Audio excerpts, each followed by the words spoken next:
तो हुआ वही कि डोनाल्ड ट्रंप ने बुलाया और आसिम मुनीर साहब ने लब्बैक कह दिया। ये जो गजा पीस बोर्ड है उसका हिस्सा बनने के लिए डोनाल्ड ट्रंप ने दुनिया भर के ममालिक को लिखा। यानी अब तो शायद ही कोई मुल्क बचे हों जिन्हें उन्होंने नहीं लिखा। तो दुनिया भर के जो 72 ममालिक हैं उन्हें भी लिखा, बहुत सारे ऐसे ममालिक जो इस रीजन के अंदर हैं उनको भी लिखा। और जिन ममालिक ने सबसे पहले हामी भर ली कि डोनाल्ड ट्रंप जैसा कहेंगे वैसा हम करेंगे, उनमें एक मुल्क पाकिस्तान भी है।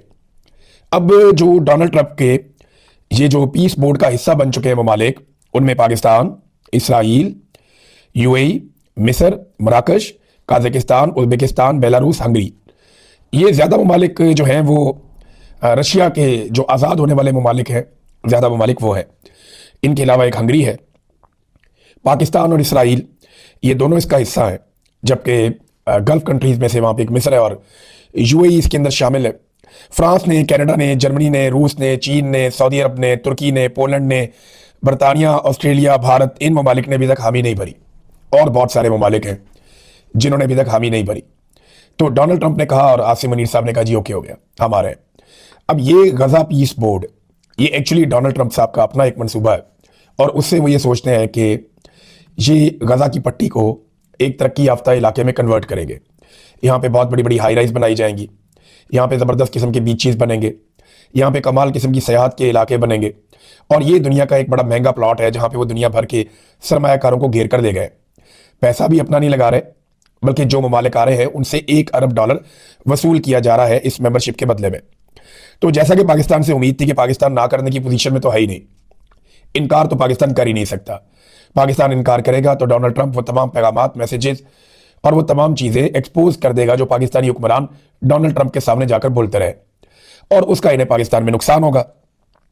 तो यहाँ पे जो मौलवी हैं वो अब साबित करेंगे कि ये बहुत बड़ी शहादत है, बहुत बड़ा इस्लाम का झंडा पाकिस्तान ने उठा लिया। हालांकि ये क़यादत जो है वो डोनाल्ड ट्रंप की है, क़यादत जो है वो टोनी ब्लेयर की है, क़यादत जो है वो नेतन्याहू की है।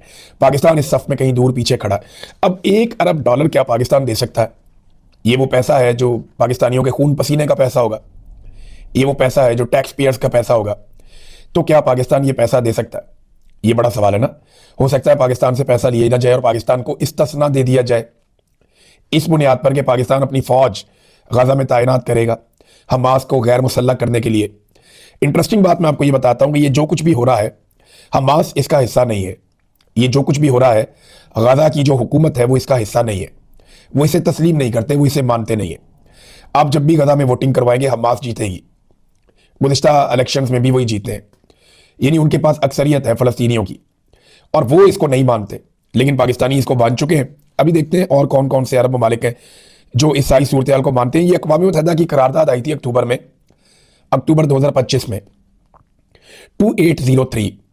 तो ये जो करारदाद थी, इस करारदाद की रोशनी में अब ये गजा पीस बोर्ड बना है और इसका जो पहला नुकता था वो एक स्टेबलाइजेशन फोर्स भी था, यानी वहाँ पे एक अमन के क़याम के लिए एक इस्तेहकाम फोर्स तैनात की जाएगी जिसमें मुख्तलिफ ममालिक की फ़ौजें होंगी।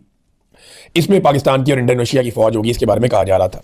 कुछ ममालिक पीछे हट गए थे जी, हम अपनी फ़ौज नहीं भेज रहे। बहरहाल पाकिस्तान पीस बोर्ड का हिस्सा बन गया है। ये जो करारदाद थी ना अक़वाम मुत्तहिदा में, एक बात हम सबको याद रखनी पड़ेगी कि रूस ने और चीन ने इसकी मुकम्मल मुखालफत की थी। चीन और रूस ये समझते हैं कि आप उनके ऊपर अपना फैसला मुसल्लत नहीं कर सकते। वो ये कहते हैं कि फ़लस्तीनियों को उनका हक मिलना चाहिए और वो खुद फैसला करेंगे अपने लिए कि वो क्या चाहते हैं। जमहूरी तरीका तो ये है, लेकिन ये जिस तरीके से किया जा रहा है, रूस और चीन इससे इत्तफाक नहीं करते और उन्होंने, दोनों ममालिक ने इनकार कर दिया था, इसकी मुखालफत की थी करारदाद की। पाकिस्तान जो है ना नाज़रीन, अब मैं पाकिस्तान की अगर बात करूं तो एक बात तो बड़ी क्लैरिटी के साथ मैं आपको कह देता हूं, पाकिस्तान एक कॉलोनी बनता जा रहा है। एक आज़ाद और खुद मुख्तार मुल्क की बजाय डोनाल्ड ट्रंप की एक कॉलोनी बनता जा रहा है। ट्रंप साहब जो कहेंगे वो यही करेंगे और कई ममालिक अपने मफाद में ऐसा करते भी हैं, लेकिन पाकिस्तान क्या ये अपने मफाद में कर रहा है? आसिम मुनीर साहब की एक बहुत बड़ी मजबूरी है और एक बहुत बड़ी प्रॉब्लम है, और वो है पाकिस्तान में उनका गैर मकबूल होना। वो कोई भी चीज़ कर लें, उनकी मकबूलियत में इजाफा नहीं हो रहा, वो हुकूमत को कामयाब भी नहीं बना पा रहे।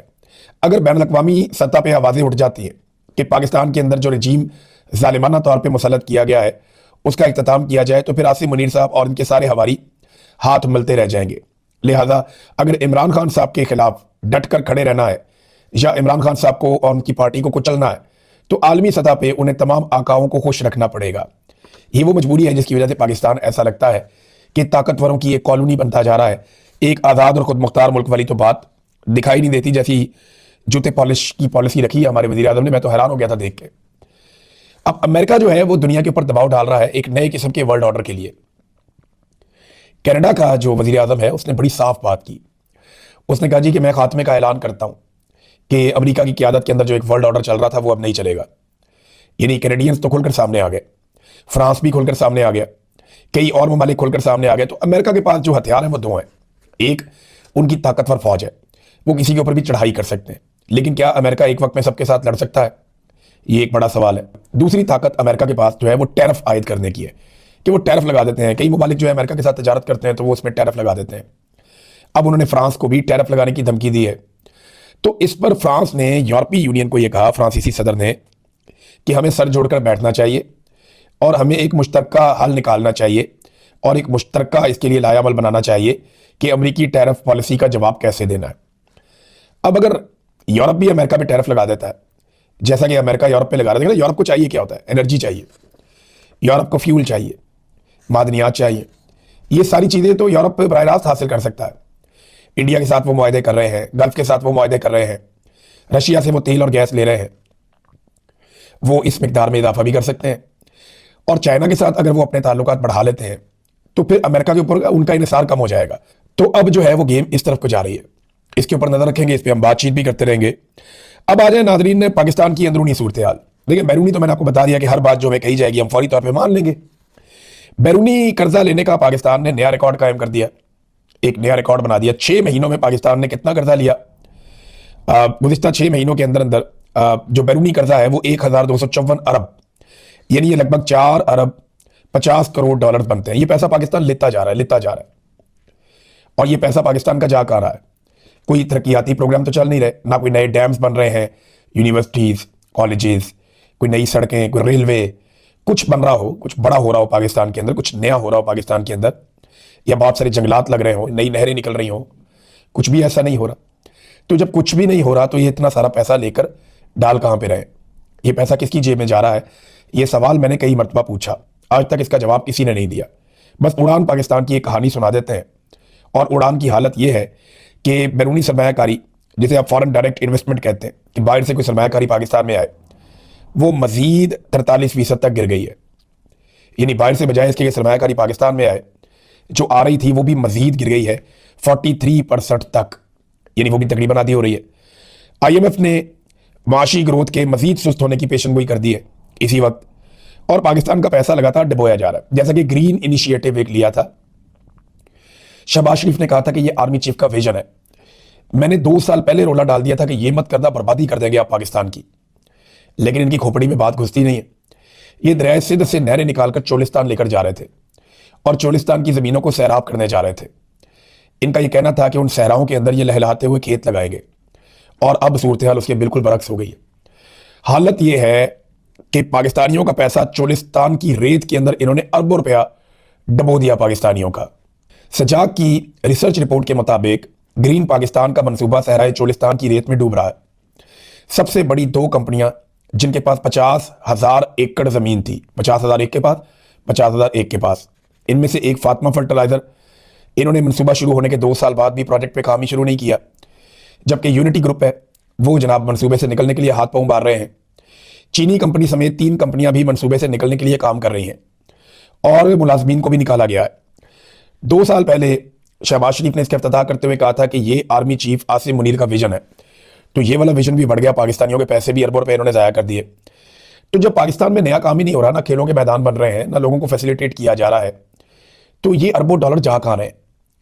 ये या तो लोगों की जेबों में जा रहे हैं, करप्शन की नजर हो रहे हैं, या ये पैसा जमा करके ये कौमी खजाने में दिखाना चाहते हैं कि जनाब देखें हमने कौमी खजाना भर दिया।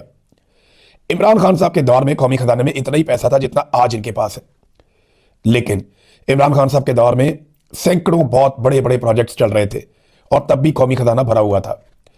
कोविड के बावजूद इमरान खान साहब ने कौमी खजाना भी भरा और बेशुमार कौमी सतह के बड़े मंसूबे जो हैं उनको भी चलाया।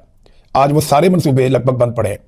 कौमी खजाना इन्होंने खाली कर दिया था, अब ये कर्जे ले लेकर उसमें पैसा डाल रहे हैं। हालात